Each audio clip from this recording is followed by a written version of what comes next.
कि जिस तरह नंबर बढ़ते रहेंगे उसके साइज़ बढ़ते रहेंगे। फ्रेंच आती है ट्यूब में और कैथेटर में। कैथेटर में और ट्यूब में गेज नहीं लगेगा, कैथेटर ट्यूब में फ्रेंच होता है।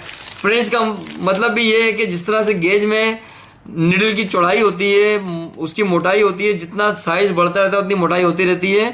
तो ये उसके हिसाब से फ्रेंच में भी ये होता है कि इसकी लंबाई का फ्रेंच नहीं होता है, इसके साइज़ होता है जो मोटा चौड़ा पतला होता है फ्रेंच में आता है वो। जैसे ये 14 गेज का है, ये दिखा दूँ आपको 14 फ्रेंच 14 FR, इसका साइज़ 14 है तो ये मतलब थोड़ा पतला है। अगर ये 16 हो जाएगा ये मज़ीद मोटा हो जाएगा इससे साइज़।